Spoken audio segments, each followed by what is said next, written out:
Good morning, everyone. Welcome to today's pre-harvest health and safety webinar. Thanks for taking the time to join us. We're really pleased to have such a strong turnout, and I know it's an incredibly busy time, probably the most crucial time of the year for all of you. My name's Francesca. I'm an associate at Birketts, and this webinar is brought to you in partnership by Birketts and Sentry, so two organisations working very closely with the agricultural industry to promote best practice, legal compliance, and obviously I have to say this, safety. Birketts is a full-service UK law firm with a very specialist agriculture and estates team with deep roots in the farming community. Birketts offers legal expertise from everything to employment and regulatory compliance to health and safety matters, helping businesses remain not only productive but also hopefully protected. Sentry Limited, meanwhile, is one of the UK's largest farming companies, managing over 20,000 hectares of land across the country, and they bring a wealth of operational experience and a strong commitment to sustainable and safe farming practices, leading by example when it comes to farm safety, culture and risk management.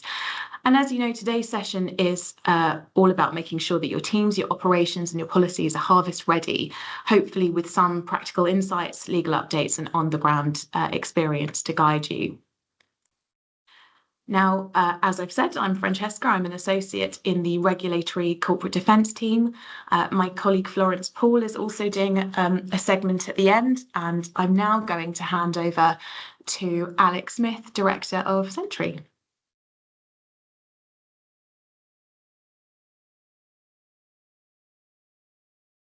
Morning, everyone. Thank you for the introduction, Francesca. It's a pleasure to join you today to talk about something incredibly important: health and safety in agriculture, especially as we head into the busy harvest season. For those I've not met before, I'm Alec Smith, a director at Sentry, and I oversee our professional services and heavily involved in the day-to-day running of our farms across the business. And for my sins, I am the company's trained health and safety advisor.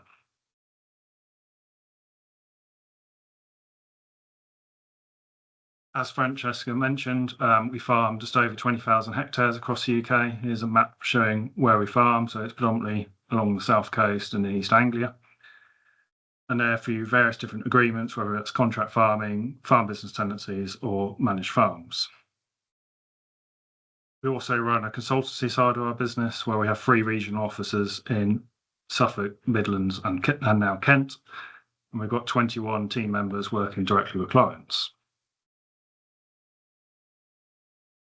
In addition to managed farms, we also support rural businesses with various different things, whether that's environmental schemes like SFI and CSS, budgeting, cash flows, farm business reviews, farm MOTs, health and safety support, leaf assurance audits, and also for our procurement for our Sentry Pro members. We see a real cross-section of the industry and deal with everything from new farm tenants to large estates and corporate clients. We're proud of our farming roots, and we believe on hands-on practical advice that makes businesses stronger and safer. Today, I want to share how we've embedded health and safety into farming in a practical way, especially in the run-up to harvest. Why health and safety matters.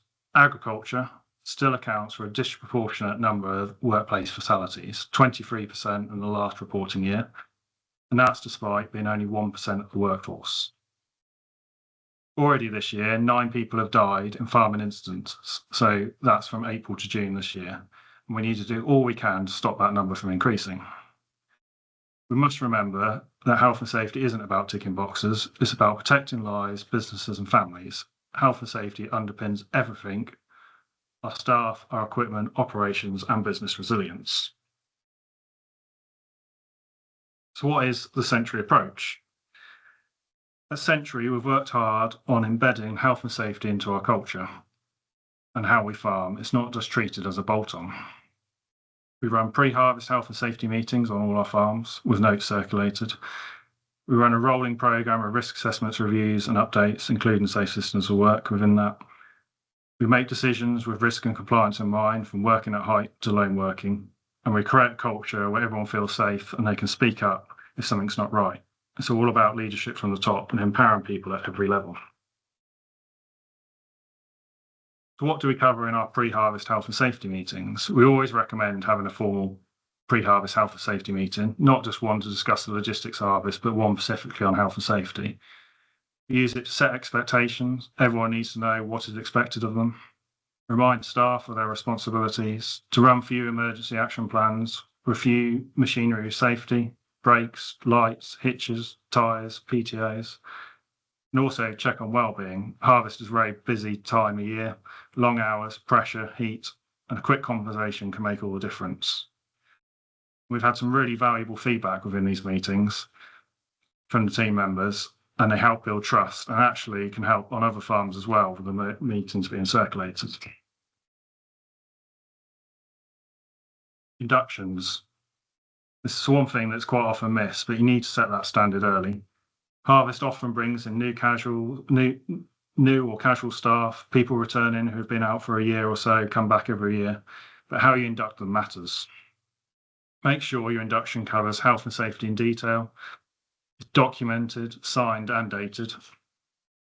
Use a checklist so that nothing is missed, and it makes it a lot easier for the person doing the induction with a checklist.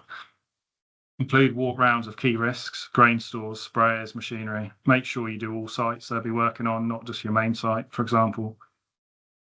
And explain who report problems to. Essentially, we also follow up. Not just because someone has nodded at an induction means that they have understood. Ask questions, make it a conversation, make it inclusive. Risk assessments. Keep them live. It's quite easy just to do them and never do anything with them, but they are legal documents. They are your defence in the event of an incident, and they need to make sure they're current and accurate. They must be updated annually. It's a legal requirement annually, but also reviewed if there's a near miss or a change of process on the farm. Be linked in with your safe system will work. Be created with input from the people doing the tasks. This is key to get ownership of them. We've had several cases where something's been done for several years and the risk assessment's been way out of date, and it's make sure that they are updated. It's not defensible, keep them live.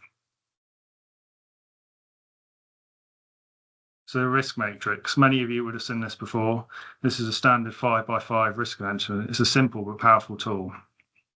So when you're doing your risk assessment, you accept the likelihood. So how likely is this to happen? Very unlikely to very likely. And the severity, what's the worst outcome? Is it a paper cut or is it death, essentially, as you go along the top? So, for example, working at height on a grain silo, very high risk. Can you avoid doing it? Is it actually your responsibility? It's quite easy just to nip up a ladder to do it, but actually might not be the right thing to do, or definitely won't be the right thing to do. Can you use a man cage? Should you be using a cherry picker, scaffolding? If you're using any of those, have you been trained?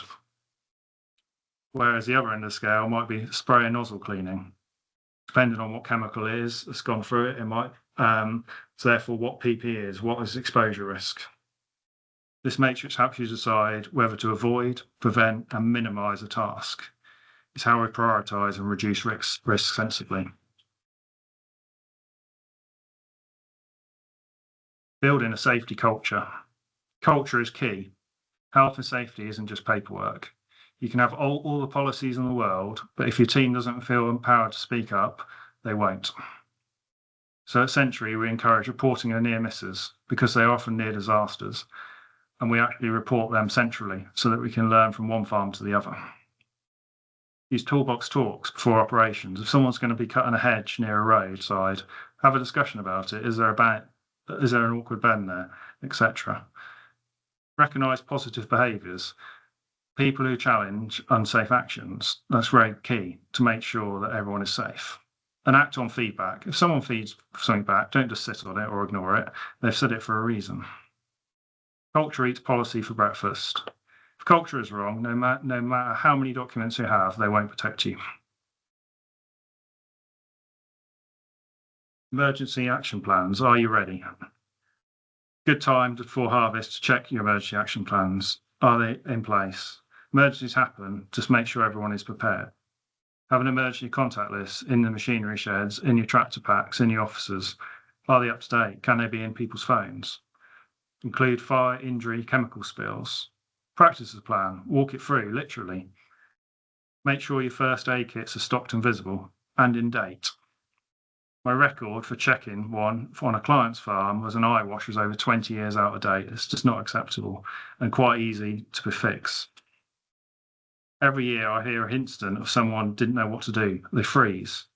Let's change that. A few minutes planning can make all the difference. Whether that's planning, say, if someone catches a telegraph pole or something and it falls on top of them, just discuss it with everybody. It's so easy to do that and then make sure people don't panic in those situations.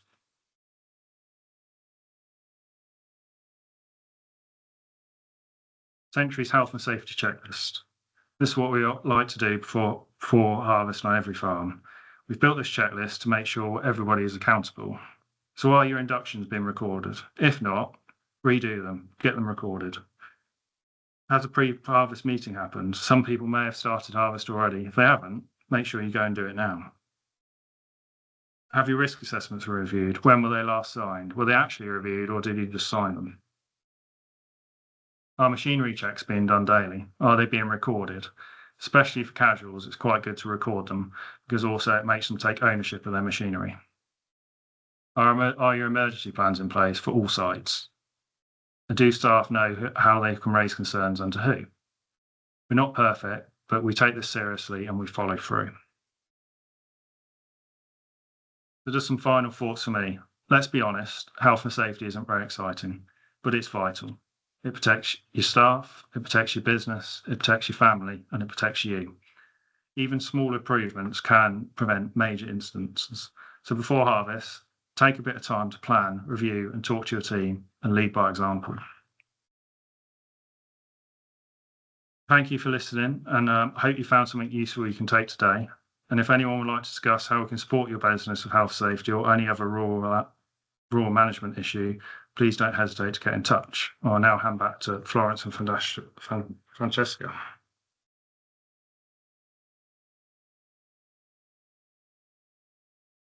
Thanks so much, Alec. That was really interesting. So I'm going to now move on to talking sort of more specifically, I guess, in terms of safe systems of work in agriculture. So I'm sure you're already aware, under Section 2 of the Health and Safety at Work Act 1974, it's the duty of every employer to ensure, insofar as reasonably practicable, and if I could speak in italics in that section, I would be, the health and safety and welfare at work of all of his or her employees. And that duty extends to the provision and maintenance of plant and systems of work that are, again, so far as reasonably practicable, safe and without risks to health. Now, some of you might be listening to this and thinking, well, that's fine, because technically we don't actually employ a lot of workers. Many of them are contractors or they're self-employed.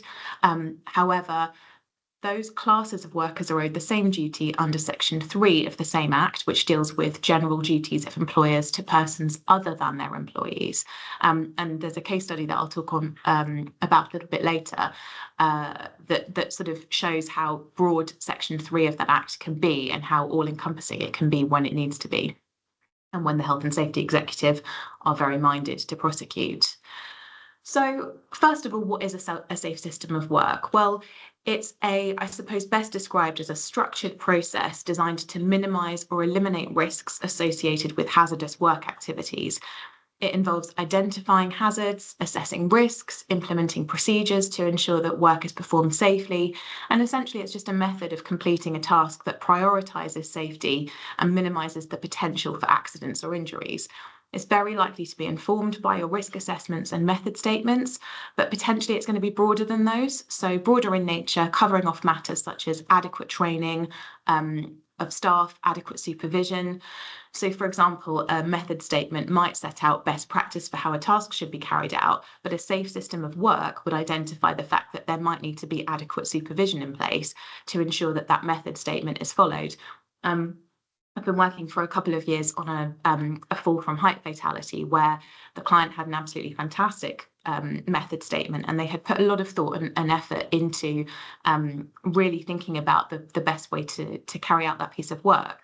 What they hadn't quite factored in is that the three chaps that they had working on this particular roof, this unstable roof, really didn't care about health and safety and were quite happy to cut corners any moment that they weren't being supervised. So their method statement was great, but the broader safe system of work was actually quite problematic. So it's worth noting here that there's no explicit requirement to formally record a safe system of work, and it may be, or in fact it's probably highly likely, that many of you are instinctively operating under and enforcing safe systems of work every day. But in the event that the worst was to happen and an incident or a fatality were to occur, a well thought out and regularly reviewed safe system of work is a really lovely thing to have. Not only when you are compiling your documents in that immediate aftermath of an incident to present to the HSE, but just to have for yourself as an employer. One of the things that we deal with so often is sort of coaching and looking after clients as they are going through that, oh my God, what more could I have done period, where they're second guessing all of their management, all of their policies. So having something written down that you've really put some effort into is going to buy you quite a few sleepful nights, I would say. Now, as you're already aware, and I think Alec just highlighted, with 9 deaths already so far just since April, agriculture consistently ranks among the most dangerous industries in the UK. And that's probably due in part to the fact that not only is farming just inherently dangerous anyway, but it also calls for a large degree of lone working. So when workers are alone, the risks multiply for obvious reasons.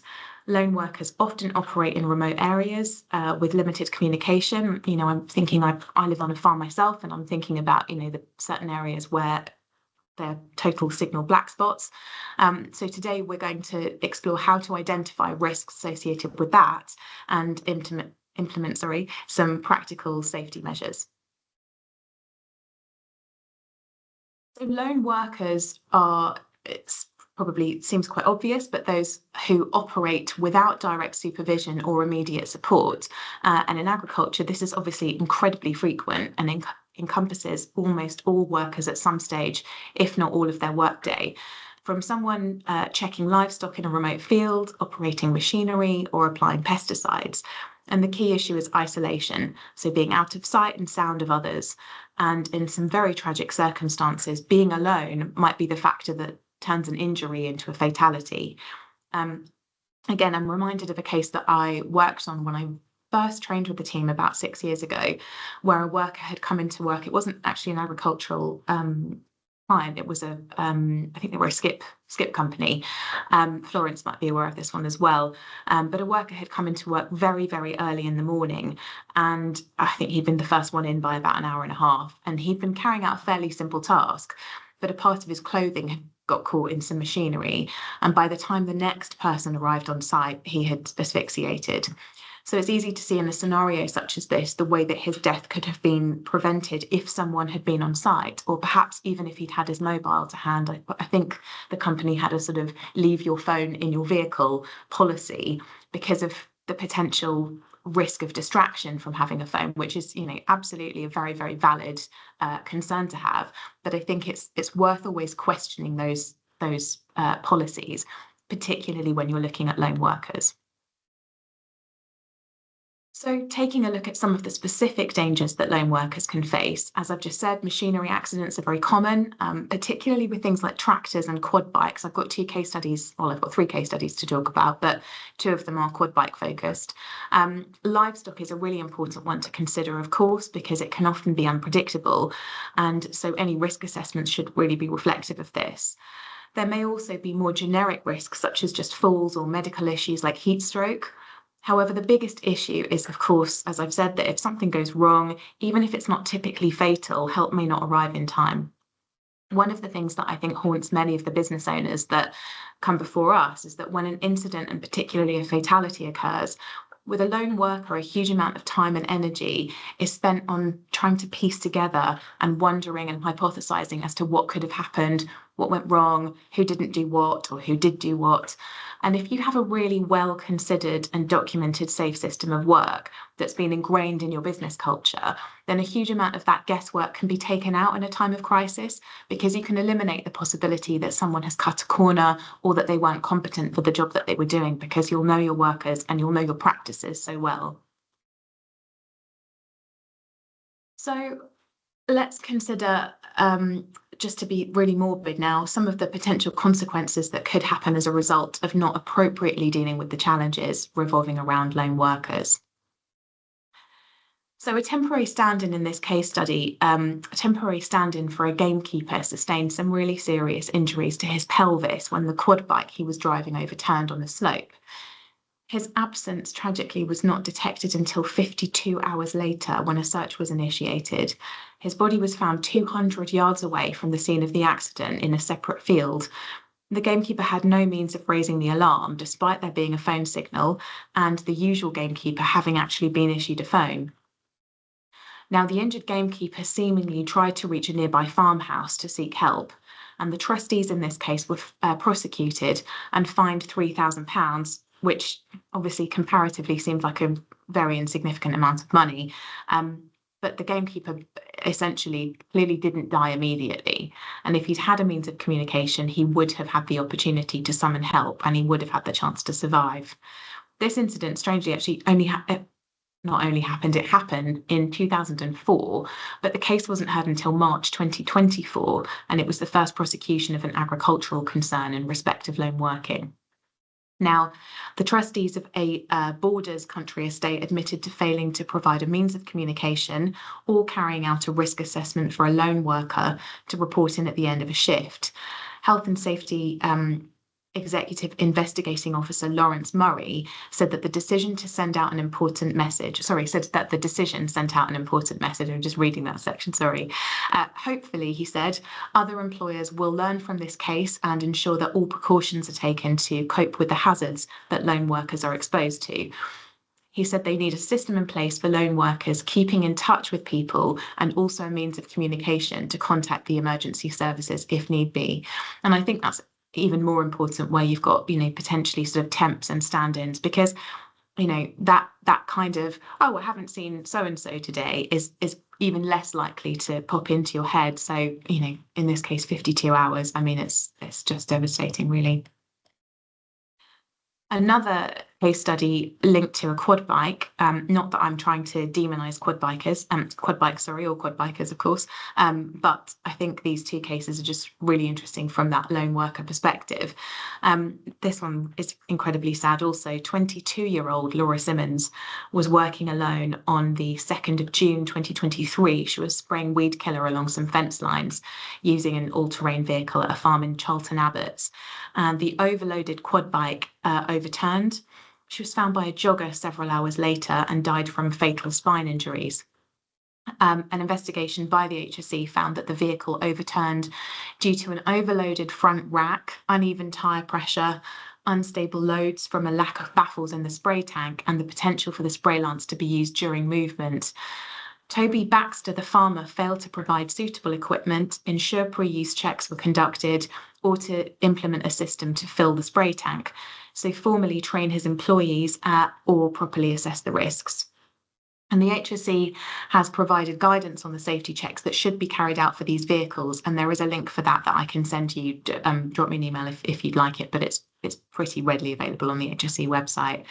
Mr. Baxter pleaded guilty to breaching Regulation 2.1 and 3.1 of the Health and Safety at Work Act 1974. He was fined again, very measly amount, £1,000, and ordered to pay £6,161 in costs at a hearing in Cheltenham Magistrates Court on the 29th of April this year. And the HSE inspector noted that Simmons' death could have been avoided with the right controls in place, and he vehemently rejected one of the farmer's initial comments that she had simply been the victim of an unfortunate circumstance. And I think that's probably pretty fair when you consider all of the things that, the precautionary measures that could have been taken. So risk assessments really are the foundation of lone worker safety. You need to consider the task, the environment, and the individual's experience. And I think the experience element is often one of the things that gets left out of risk assessments. So, for example, is the terrain uneven? Is the worker trained to use the equipment? Are weather conditions a factor? These assessments, as Alec said earlier, should be reviewed regularly, and I would say very likely seasonally, because of course, the risks that present themselves in the height of summer are going to be very different to those that present themselves in January. Communication, of course, as we've said, can be a lifeline. So mobile phones, radios, GPS trackers are essential. And it's not just about having the tools, it's about really making people use them or encouraging them to use them. I shouldn't really say making them. That's not great, is it? It's not a dictatorship. So try to set up regular check-ins and have a really clear emergency protocol. There are apps that can detect inactivity and send alerts, and I appreciate that there might be some kind of reluctance to use that sort of thing, but they really can make life an awful lot easier. Technology is really transforming lone worker safety, and wearable tech can detect falls or inactivity. Drones, for example, can monitor large areas if that's something that you have access to. GPS tracking allows real-time location updates. And of course, these tools don't replace good planning, but they do add an extra layer of protection. Training, of course, is more than a box-ticking exercise, so lone workers should know how to handle emergencies. I think this goes back to what Alec was saying. They should know how to operate machinery safely and recognise signs of fatigue or heat stress. Mental health is something that my colleague Florence is going to come on and talk about in a little bit more detail. But that's, of course, also really really important. And, Alec touched on this as well. Working alone can be incredibly isolating. So support systems really matter. And as an employer, you may wish to set up some open dialogues and regular contact points for those working on their own, to ensure that you can recognise signs of mental health deterioration, fatigue, and ensure that employees know what support is available to them. Now, this is probably the saddest case. I'm going to come on to this as my sort of final thought, in the sense that although it's incredibly morose, I'm sort of hoping it will be the lasting message from my session. For many individuals in farming, we understand that disentangling work life and home life can seem quite impossible. So when we're in home mode, it's really easy to forget all of the safe systems of work that we've tirelessly put in place whilst we're actually working. And I think it's worth finishing on this by speaking about one really sad case that was heard earlier this year. A 3-year-old little boy was killed when his father, Neil Speakman, reversed over him in a telehandler at their farm in Bury in Manchester. The little boy was playing in an insecure garden, so he was able to wander into the area on which his father was working. The telehandler that he was using, I think the father had actually borrowed it from a neighbouring farm, but it was missing a wing mirror on the passenger side, and the wing mirror on the driver's side was incredibly dirty, so reduced Mr. Speakman's visibility as he operated the vehicle. Mr. Speakman was jailed this year for 1 year, and he'll serve probably at least 6 months of that, which I'm sure to him feels incredibly insignificant compared to the pain of losing his child. I think that type of thing, the approach to that type of work, things like borrowing machinery and getting jobs done at the weekend, whilst you're still in a work environment, the fact that it's maybe a Saturday morning or a Sunday afternoon, perhaps people aren't necessarily engaged in that sort of workplace mentality. But I think it's a really useful reminder. And I think to sort of just circle back to what I was saying at the start, Mr. Speakman was prosecuted under Section 3 of the Health and Safety at Work Act. So that shows that even though this was kind of the incident happened in a family and domestic context, that's how far-reaching that Health and Safety at Work Act can be when the Health and Safety Executive want it to be. So just to recap, the key takeaways from this session are: always assess and plan for risks, maintain regular communication wherever you can, provide proper training and equipment, and use technology wherever you can to enhance safety and foster a culture of safety and support. And I will finish there and hand over to my colleague Florence. Thank you, Francesca. I remembered to unmute this time. So today I want to talk about something that often gets overlooked but is becoming increasingly topical, and that's the physical and mental well-being of farm workers. So health and safety compliance isn't just about preventing accidents. but it's also about ensuring that employees are mentally, emotionally, and physically supported. There'll be some interesting crossover between what I speak about and what Francesca and Alec have already spoken about. But the purpose of this session is to try and get you to just look at your employees or your workers' overall well-being in a more holistic way, rather than looking at isolated parts of health and safety relating to just accidents and incidents, really. I'm going to use the same statistics that Alec used earlier. So obviously it's not going to come as a surprise to anyone that agriculture is the most dangerous industry in the UK. In 2023, the HSE reported that there were 24 fatalities in the agricultural industry, but the fatality rate per 100,000 workers is 7.5, which is almost double that of the next highest industry. And in 2022, the Office of National Statistics showed 44 suicides that year that were linked to the farming and agriculture industry. And as we all know, there are a number of contributory factors that increase the health and safety risks in agriculture. Things like long working hours, obviously we've talked about isolation already, financial pressures, job security, and adverse working conditions. But if we look beyond those tragic fatalities, I think we can all accept that the industry is facing a mental health crisis.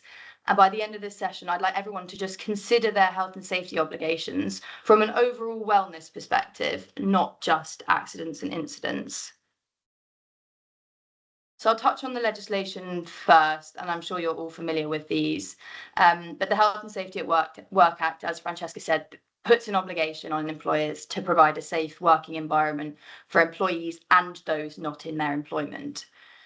That obligation includes providing support for both physical and mental health, and it can include providing resources to employees that support overall well-being. And that duty extends towards other things like housing, sanitisation, protection from harsh working conditions, things like that. I put the working time regulations in because obviously that's more relevant at the moment with harvest. The working time regs limit excessive working hours and help to ensure that workers get adequate rest periods. Obviously more important heading into this time of year. Think about people working on irrigation, spraying, planting, lifting, and then any increase in workload relating to livestock handling. Managing working hours properly prevents physical exhaustion, mental burnout. But I think what's particularly important is making sure workers actually use their rest time, not just powering through because a job needs finishing. I think it's all too common to see exhausted tractor drivers working through the night, weather conditions are incoming, but we all know exhaustion leads to mistakes, burnout, and ultimately accidents. The management regs compel employers to enforce their risk assessments, which we've already touched on.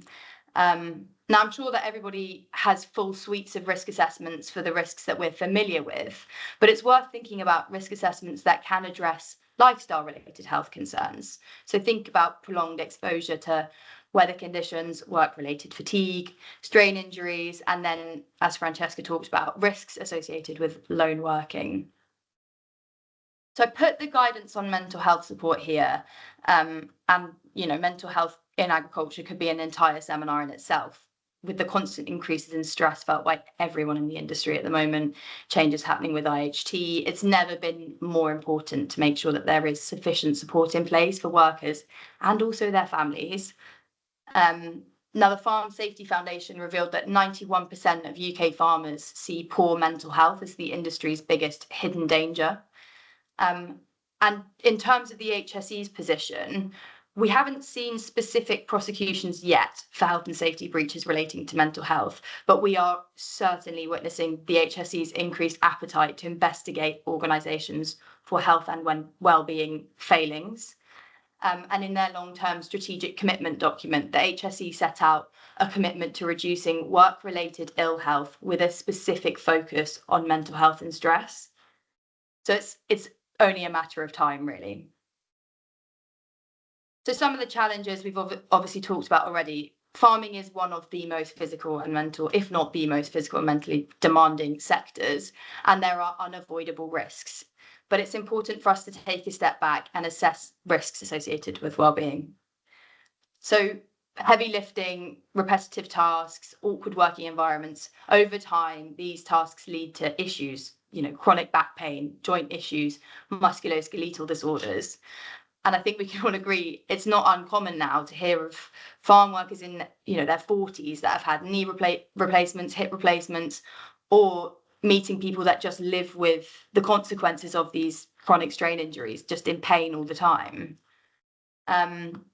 Another of the challenges, working long hours. Farming Life again reported that 44% of farmers between the ages of 41 and 60 are working more than 81 hours a week, which is 2 full-time jobs. It's unsurprising that long periods of working that many hours will obviously lead to exhaustion, mental fatigue, decision fatigue, and emotional burnout. So think about ways you can support workers to take that time off. During harvest, kind of basic needs tend to get forgotten about a bit. I worked with a guy lifting potatoes, and his breakfast used to be 2-litre bottle of Coke and a packet of salt and vinegar crisps. So it's easy for people to forget about eating properly, making sure they're drinking enough, but be mindful of the consequences of that. Look at the provisions you have in place to make sure that workers are able to access adequate food and water throughout the day. Think about shift working. Think about people that are working through the night. Are you taking people fish and chips if they're sat in their tractor at 9 p.m?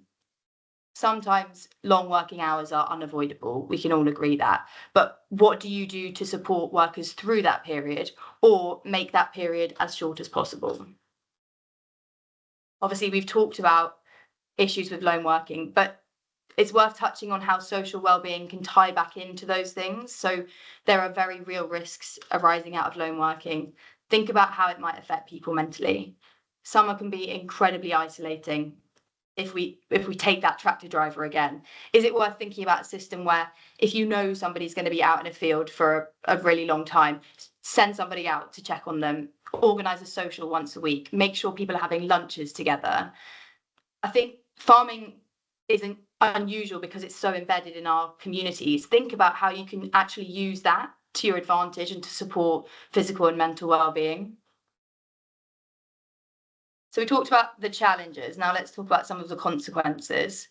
As with any other accident, poorly managed risks associated with physical and mental health and well-being can lead to long-term problems. It can cause people issues. We've talked about musculoskeletal issues, stress-related conditions, high blood pressure, insomnia, gastrointestinal issues, and we've all seen issues related to long-term absences because of burnout, anxiety, depression, and in the worst cases, obviously suicide. We've got to mention the legal side of it, obviously. If health and well-being risks aren't properly managed, we are seeing this increase in appetite, and it's only a matter of time before the HSE will be investigating these issues and will be prosecuting them. And beyond just fines associated with HSE prosecutions, you've got to think of the further financial strains which can result from breaches, civil legal action, insurance premiums increasing. And then I think it's worth just mentioning, although it's less quantifiable, don't forget about the day-to-day impact. If your workforce is tired, stressed, or in pain in some instances, it's not going to be performing at its best. Productivity decreases, and inevitably that's going to have a financial impact on your organisation. I also wanted to mention accidents and near misses have a profound impact on the mental wellness and well-being of workers and employers. The same goes for people watching their colleagues or friends suffer from long-term illnesses and mental health issues. And you've got to think about what that does to your reputation. We're suffering from a crisis in agriculture with staff retention and employment. Think about how the health and well-being and ultimate happiness of your workforce can affect your reputation as an employer. So we've considered the risks, the consequences, and the legal obligations. But now let's think about some practical and meaningful solutions. I think the first step is have a think about auditing your health and safety policy from a wellbeing perspective. Look at the systems that might be lacking. Look where improvements can be made, and ask real questions. Are you addressing day-to-day pressures faced on the farm? Do your systems reflect the physical and mental demands of the job? Practically, your rest facilities should be clean and accessible. Staff should have access to food and water, or be given adequate breaks to access them themselves. Provide systems to make sure you're checking in with isolated individuals. Identify where your gaps in policies are and be proactive in improving them. Legally, you must be carrying out your risk assessments. And I think carry them out on all the risks that we've talked about today. Look at the existing risk assessments and see where your shortfalls are. Address more holistic issues surrounding health and well-being. Maybe start by looking at things like excessive working hours, exposure to repetitive strain injuries, diet, hydration, and then also think about the financial pressures that we're all facing. Think about policy changes, things like succession planning. These are affecting morale and mental well-being, so consider them.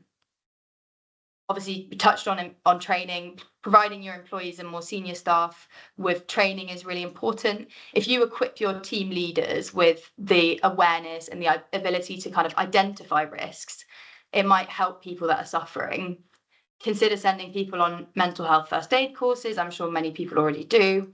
And as the more senior people in your organisation become aware of the risk, naturally that filters down. It might be worth introducing regular wellbeing check-ins, that open door session that Alec was talking about. Make sure people know that they can come to you, organise weekly check-ins, create buddy systems for lone workers if you know 2 people are going to be working in a similar area. What I would also say, be mindful of language barriers and how that might affect workers. If you've got one person that's not from the UK or whatever, make sure these policies are applying to everyone. You've got to provide ergonomic support to prevent injuries and accidents, mitigate against those risks. Think about lifting aids, padded kneelers, equipment for cabs, and also the physical strain of the job caused by weather, particularly important at the moment. Exposure to sun and heat. You could think about providing things like sun cream, hats. Obviously, you need to be providing rest areas, water, think like ice lollies taken around on a really hot day. It just kind of improves the overall morale. Alec mentioned culture. I think it's the hardest thing to change, but it's the most important. Implement strategies which enforce a culture of managing stress and mental health and improving overall well-being. The HSE will want to see evidence that organisations are viewing mental health and well-being in the same way that they do physical safety of workers. And promote those open conversations. Comes back to the culture point. It's difficult to change culture, but it needs to be done. Make sure you're assessing whether or not mental and physical health is being discussed openly, or is it still seen as a bit of a weakness? And obviously, as ever, whatever you're doing, write it down, make a record of it. A safe and supported workforce becomes a resilient one, whether it's through better assessment of risk, more open conversations about well-being, or making sure someone's not left alone in a field for days on end. Make sure you're taking steps to change your culture around health and safety, because improvements can always be made. I don't think it's ever been more important than now to prioritise mental health and physical well-being in agriculture. It's a tricky time for everyone. And if we improve culture and well-being and health is prioritised, I do think the industry can create a healthier and more sustainable workforce. Thanks everyone for listening. I think it's now time for questions.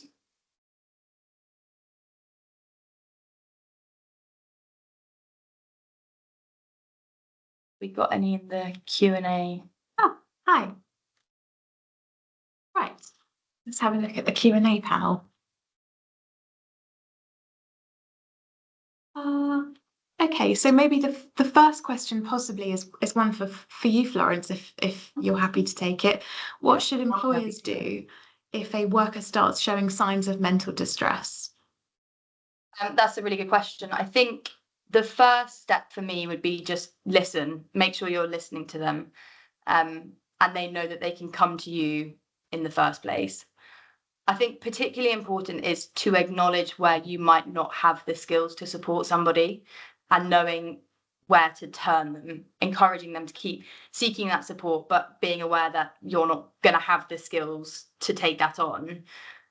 If you're working in management, encourage them to seek support, keep those communications open. And there are a lot of resources available to us. Obviously in East Anglia, you've got Yana, there's the Yellow Welly campaign from the Farm Safety Foundation. I'm sure many people on this call have relationships with NFU. They've got great support systems in place. And also just in terms of resources, if you are somebody who is managing people, make sure that you're aware of resources that come out as and when, and make sure you know to provide them to anybody that might be experiencing anything. Particularly important as well, make sure that people are aware that you respect their confidentiality, because whilst we're trying to promote those open conversations, people will not come to you if they don't feel like they have that kind of security and confidentiality. Yeah, that's a really good point.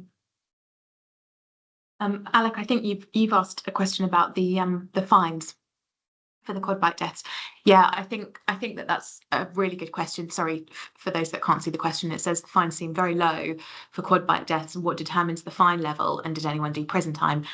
In those two cases, I don't think that anyone did do prison time, but what determines the fine level, this is actually probably in and of itself, this could be a whole other webinar segment, and perhaps this is something that we could talk about another time.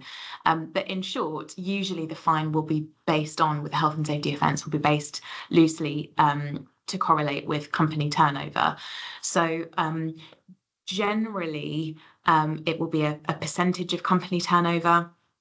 And a lot of the time, not always, but a lot of the time, the HSE, when prosecuting, will want to obviously punish. They'll want to give some kind of punitive element and have a kind of a deterrent factor in whatever fines they impose on a company. But they will try not to put them out of business, because, of course, in lots of circumstances, and particularly in farming, that's someone's whole livelihood, and there's a huge amount riding on their business. So the fines do seem incredibly low, and it's almost, I'm sure it's probably quite insulting to the family of the deceased in both of those cases. Obviously, that's also a criminal element of it, and I haven't looked at any of the kind of civil fines that might have imposed, or compensation that may have been paid out to those families. But I expect that probably in both of those cases, I think they're both quite small businesses. So I expect that they probably still will have felt it, once they've paid their own, legal fees, anything that's not covered by their insurers, once they've paid costs, etc. I would expect that they probably still felt it by the end of the financial year. We've also had a question asking what the difference is between a safe system of work and a method statement and a risk assessment, and I think that's a really fair question. And I suppose the answer greatly determines, or is greatly determined by how detailed your risk assessments and your method statements are, probably, because there's not a one size fits all approach to any of those. Some risk assessments and some method statements will be incredibly detailed and well thought out, and they'll be very bespoke to each task that's being carried out. Some of them perhaps might be more generic. You'd hope not, but let's be realistic. Everyone's busy, and as Alec pointed out, health and safety is usually not something that anyone, unless it's their dedicated role, gets up in the morning and wants to do. Excited about. So yeah, exactly. Yeah, except for us, but we're very strange. Yeah, and I think for a lot of people, the best example that I can give of this, or the best explanation that I can give of this, and you guys feel free to chip in, is that the safe system of work is, to use Florence's word from earlier, it's holistic. So your risk assessment will deal with some very targeted, discrete issues. Your method statement will deal with hopefully very targeted and discrete issues. And your safe system of work will be much broader and will look at other things like, okay, the weather, people's mindset, how they're feeling. It might take into account how tired they are, a lack of training, and things like supervision, and and how often someone should be checked in on, who should really be put in charge, whether a supervisor should be put in place for a particular piece of work. So yeah, the safe system of work, I would say, will be much broader, much more nebulous. And actually, Florence, that was another good point that I meant to highlight in my section. Language barriers, I think, could potentially fall under safe systems of work as well, I would say. Yeah. I think just picking up on your point, Alec, as well, that, like we were just saying, particularly at this really busy time, health and safety is such a, it seems like such a boring topic, but it's boring until it's not. And then suddenly, when something goes wrong, boy, does it become very exciting very quickly. And when I say exciting, I mean that in a slightly glib, sarcastic way, because suddenly risk assessments are a big snore until there are 6 police cars and police cordoning off areas, and the HSE are being called in. Having your policies is very key, isn't it? I heard of someone I know recently was doing a grain store, and they were doing it themselves without a method statement or a risk assessment. They probably did have one, but certainly weren't following it and fell. Yeah. And he was unconscious, and when he woke up in hospital, he had a police officer by the side of the bed, and no one ever wants to be in that situation. No. So just make sure that you are following protocol, making sure following procedure, really. Because that was easily avoidable. He wasn't doing it correctly, so just make sure you do. Worth noting as well, although it happens less, the HSE will still prosecute you even if there isn't an accident or incident. If the risk is there, or you're operating not even so dangerously, but they will prosecute you without a fatality or a bad accident. So absolutely. Actually, the chap with the really tragic case with the little boy that died, his father actually had been prosecuted by the HSE for some near misses, where I think someone had reported him, with teenagers driving tractors and things, or being, in the cab and stuff. So I think, absolutely, he'd had a couple of warnings.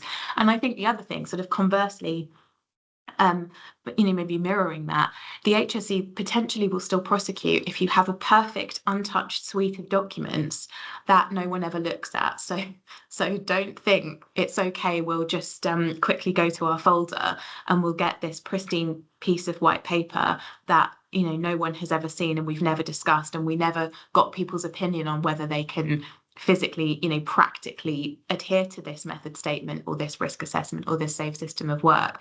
If there's evidence that there's a real disconnect between what your business is saying it does on paper and what actually happens, you will still be prosecuted. So you need to live those documents, and it's arguably more important that they're being carried out and followed through practically than it is to have them in writing. Yeah. Any more questions? If not, we can hopefully let people go with 8 minutes to spare, 8 minutes of free time.